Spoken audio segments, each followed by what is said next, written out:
Ryder Quinn at the Bend for the 2025 GT Festival. How's it going, Ryder? Yeah, good actually. It's a bit cold, I'm not gonna lie. Can we get a tour of your car? Yes, of course, most definitely. So it was doing a little bit of work. Take us through the engine while we're here then. Okay, the engine, I would have no idea what the engine is. Six cylinder, 3 litre twin turbo, watered air intercooler. 450, 500 horsepower. He's a man. I love this guy. He's been there since the very start of our GT. So he's been a great guy. So if we want to move through, we have a carbon unit here, which is very, very expensive. We have, I think we've taken off 3 of them, which hasn't been a deal. And then we've got our front aero plates here. So obviously aerodynamic, helps us in the high through corners, keeps the nose down a little bit, which is great. So this is a cockpit, this is where obviously we drive. A little bit different to a normal car. Yeah, a little bit. It's super gutted out, just the one seat. We drive the weights from the right hand side because we all need a minimum driver weight. We've got steering wheel, we've got a whole bunch of features. And then we've got the wing.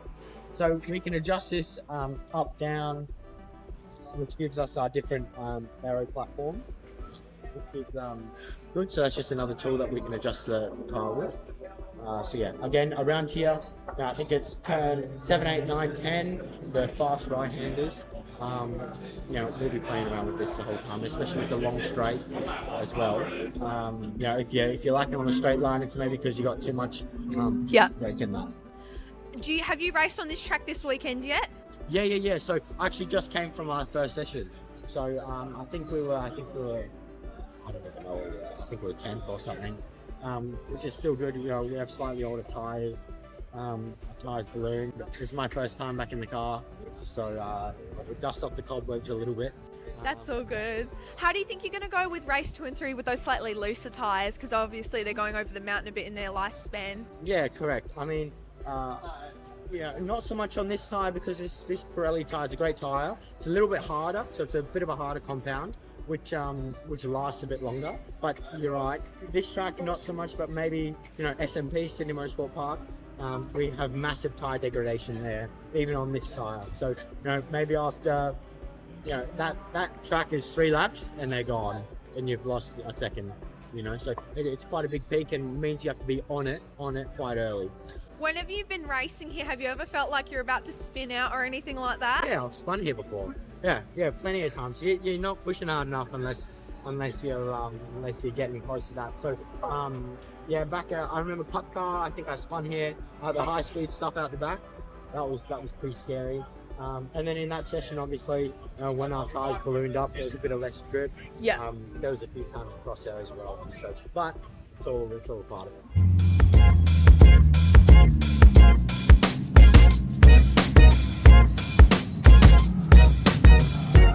A lot of the cars have just lined up. I think there's a few still just adjusting. But yeah, we're going through all the way from P1 through to back in P20, P15. Do you think your racing ability is in your blood?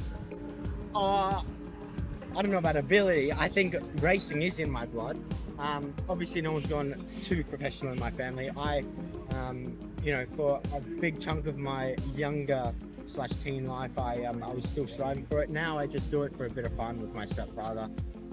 And with my family, so that's what I do it for mainly now. It's just for the memories and the experience, but it's still fantastic. We're back at the 2025 GT Festival with Ryder Quinn on the Sunday, so we've got race 2 and 3 today. How did yesterday go? It went really well. We qualified P14, which wasn't ideal, but in the race we managed to get up to P4 on my stint, which was really good. And then it all sort of slipped away from us, unfortunately. So this race here, we're starting P24 with Steve starting, and then I'll jump in 25 minutes to go and see what we can do. Do you think we'll be able to see you dancing on the roof of the car today? Yeah, hopefully. I definitely hope so. I think I made that promise that if we win, then we jump on the car. So I hope so. But yeah, I'm not too sure. Obviously, we're starting from quite a bit far back, and there's a few faster drivers up front. So we'll see how we end up. I'm going to try my all. He's going to give his all, and we'll see where we end up. Does being the third generation in a racing dynasty come with its own pressure of expectations? Definitely from the higher up. No, I mean, again, it used to be super critical that I perform. Which sort of took away a bit of the fun. But now, we can be able to go out and just have fun every weekend. That's to me is the most special bit. And my granddad's in the field as well in the Toyota. That's very special racing him, and we have a bit of fun every weekend, which is nice. When racing with family, how are the dynamics? Well, actually, the first round that we ever did in the BMW, Steve, co-driver, stepfather, he actually took my granddad out. Oh, a bit competitive. Yeah, that was a bit of a good introduction. It's fantastic, So yeah, we're at the car right now. Steve, Ryder's co-driver, is going to be starting off. 1, 2, 1, 2, eat my attitude. 3, 4, 3, 4, check my latitude. Top floor, that's what winning do. Shrug move like whoop down the avenue. Hey, I just want the finer things. I've been looking my whole life. When you were in 2022, it was your last year of high school and it started to get really busy for racing with you. Can you tell us how that year went? So 2022 was my final year of high school. I was also college captain, which I'm very, very proud about. The young ladies and gentlemen, all 119 of you, the class of 2022. Your future is near and it is bright. I have no doubt that every single one of you will make an impact on this earth. It all starts with you. You're the greatest players in this game called life. I hope you soar higher than you ever imagined you could. Anything is possible.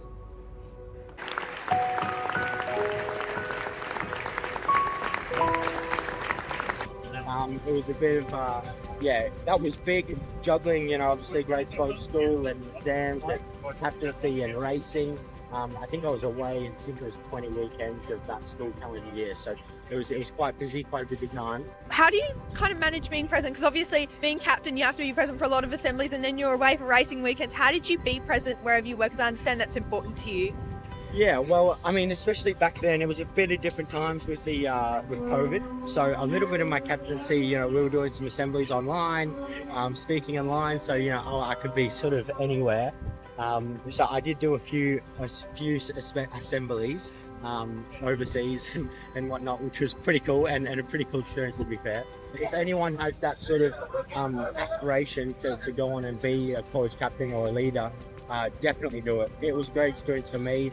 Many skills that I can now bring into my adult life until I die, I guess. It was very, very, very good experience. Was your school supportive or is it a little bit hard for them to understand? No, they were great. They were really, really good. They were super, they understood quite a lot. They understood that, we want to build careers outside of school. Because, ultimately you're there for 13 years. So they were very supportive. I probably wouldn't be here today, same person I am, without that experience. Race now, we've got Ryder coming through to the stand now in the orange BMW.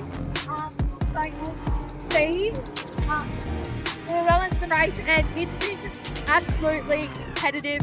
All the positions have been moving around. Some people are at P1 and now back, and it's moving all over the place. So it's certainly interesting to watch. The cars are going super fast. You can hear the horsepower in the engines. Since graduation, have you been pursuing any career or study pathways outside of motorsport?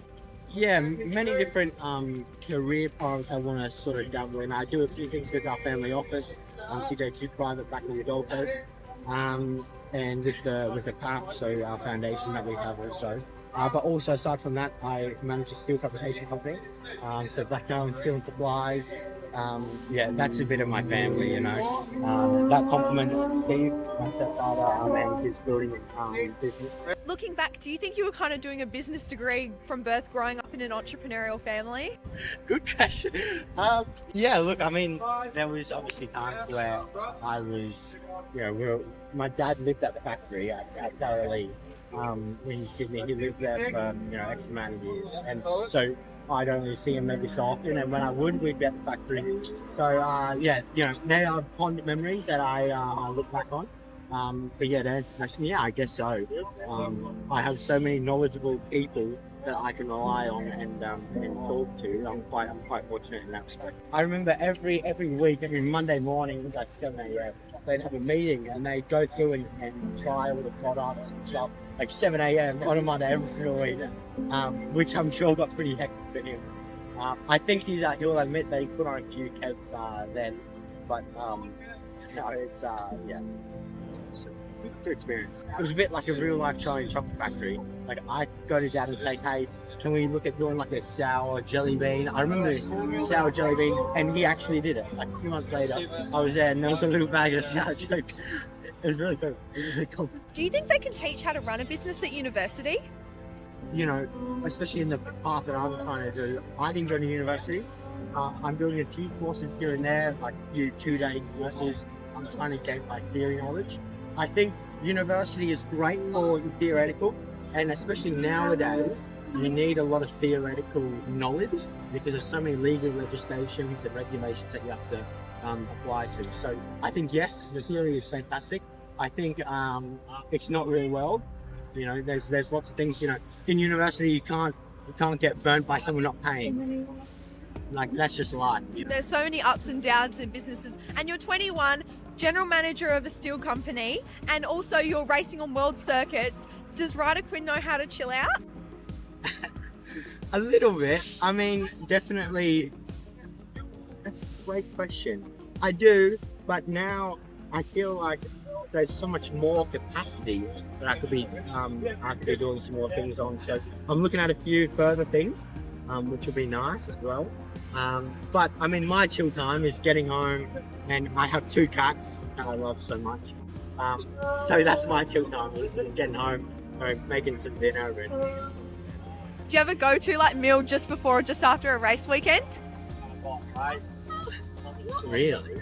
My favourite meal is sushi. From your time in the business world, can you tell us a little bit how it works for people who are interested in getting involved in it?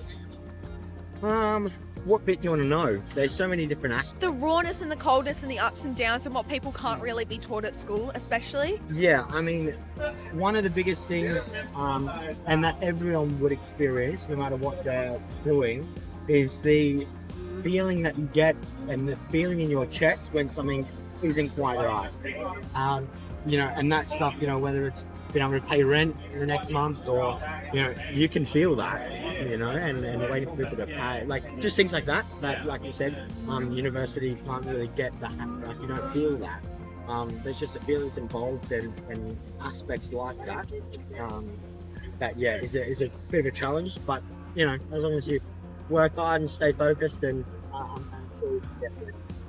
You've been on a steep learning curve with your racing career, speaking of challenges, but have also been incredibly successful. How do you kind of handle the pressure and keep it all together? Yeah, that's a great question, and I truly have. You know, a lot of young drivers go through karting first. I didn't do that. I started at 15, I believe it was, and went straight into a car, went straight into Formula Ford. So yeah, you're right. That learning curve was super steep, and it was something that, you know, wasn't ideal, but it also allowed me to adapt and adopt good habits. You know, a lot of young drivers develop a little bit of bad habits in karting and whatnot, and it's hard to break those habits by the time you're in the car. So yeah, you're right. You know, it was steep, but I still somehow managed to achieve some decent results, which I'm quite happy about. And that no matter what happens, I'll always be able to look back and think, oh, it's kind of cool. Can you tell us about your collision in Formula Ford a few years ago? Which one? The one where it went up when the 2 tyres interlocked a little bit, yeah. Yeah. When the tyre landed on my head. Yeah. Yeah, that one wasn't ideal. That's the first time I've been concussed. Actually, I've only been concussed twice, and both was from a race car, which isn't very good. But no, yeah, I mean that was a bit scary. It was probably my first decent crash. Yeah, so basically we were coming into a corner at Phillip Island, and our wheels touched in front forward, and then this car went up and landed on my head, which obviously speaks for itself. Does that ever give you second thoughts about racing? Oh, no. I mean, like a good example of that was the Mustang side of a really big crash in 2024. That's the biggest crash in my whole career. I blacked out. I can't remember half of it.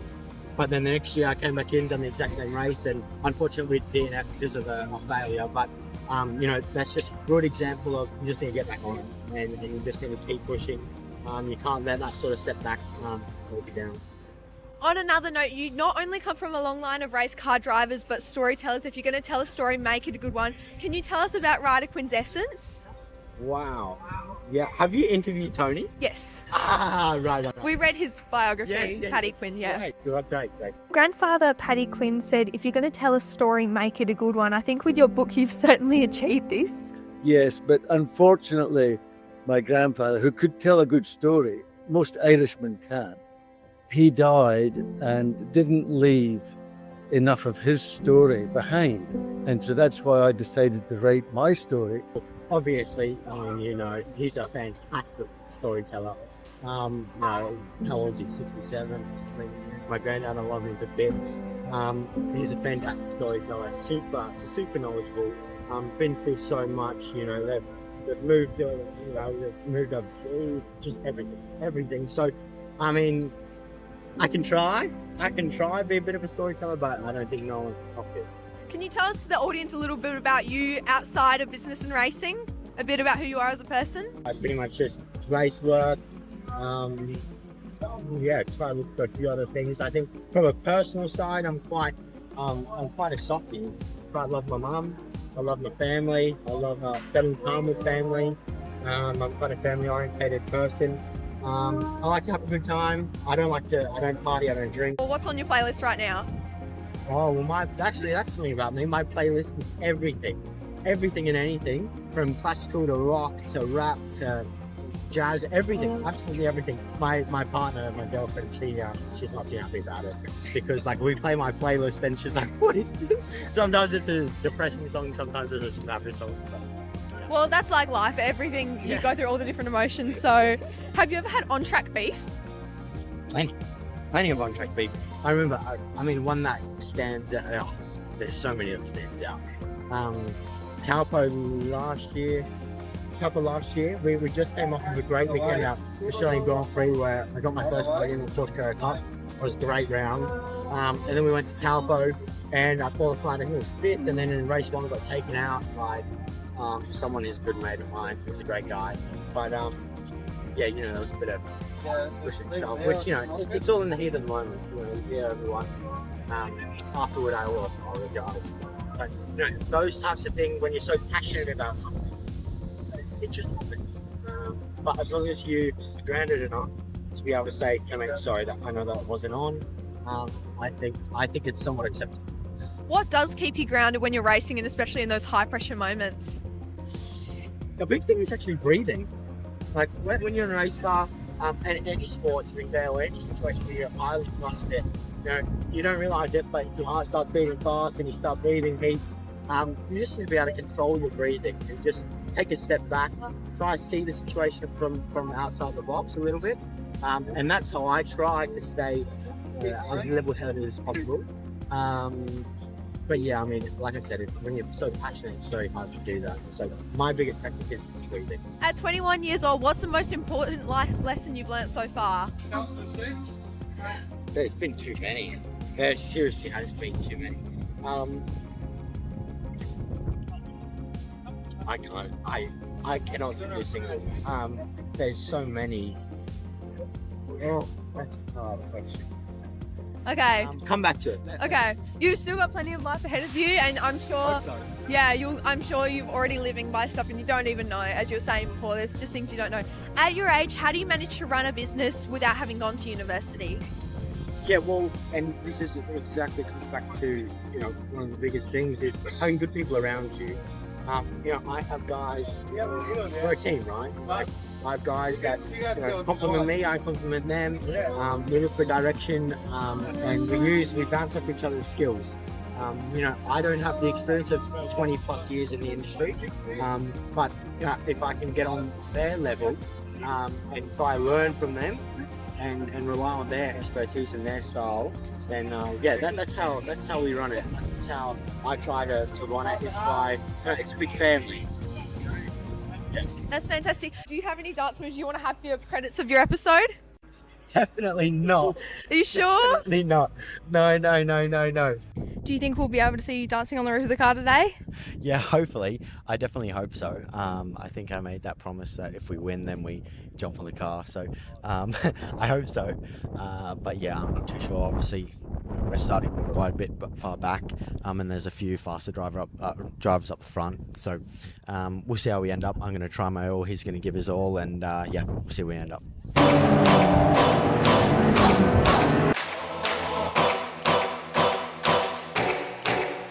This is my time. I'm on the rise. Can't hold me down. I'm too fly. This is my time. Ready to shine. Brighter than all of the lights. 'Cause when it's game time, seconds away and the game's on the line. There ain't no doubt in my mind. Beating the buzzer like this is my time. This is my moment. You better bet that I'm on it. Ready and set, I'ma own it. Blast it to 10, then keep going. There ain't no coasting. I never settle, don't play. Putting the kettle to flame. I go 100 all day. Foot on the pedal, no brakes. Saying, No, that's so far away. Wait, is that 100 meters? I don't know.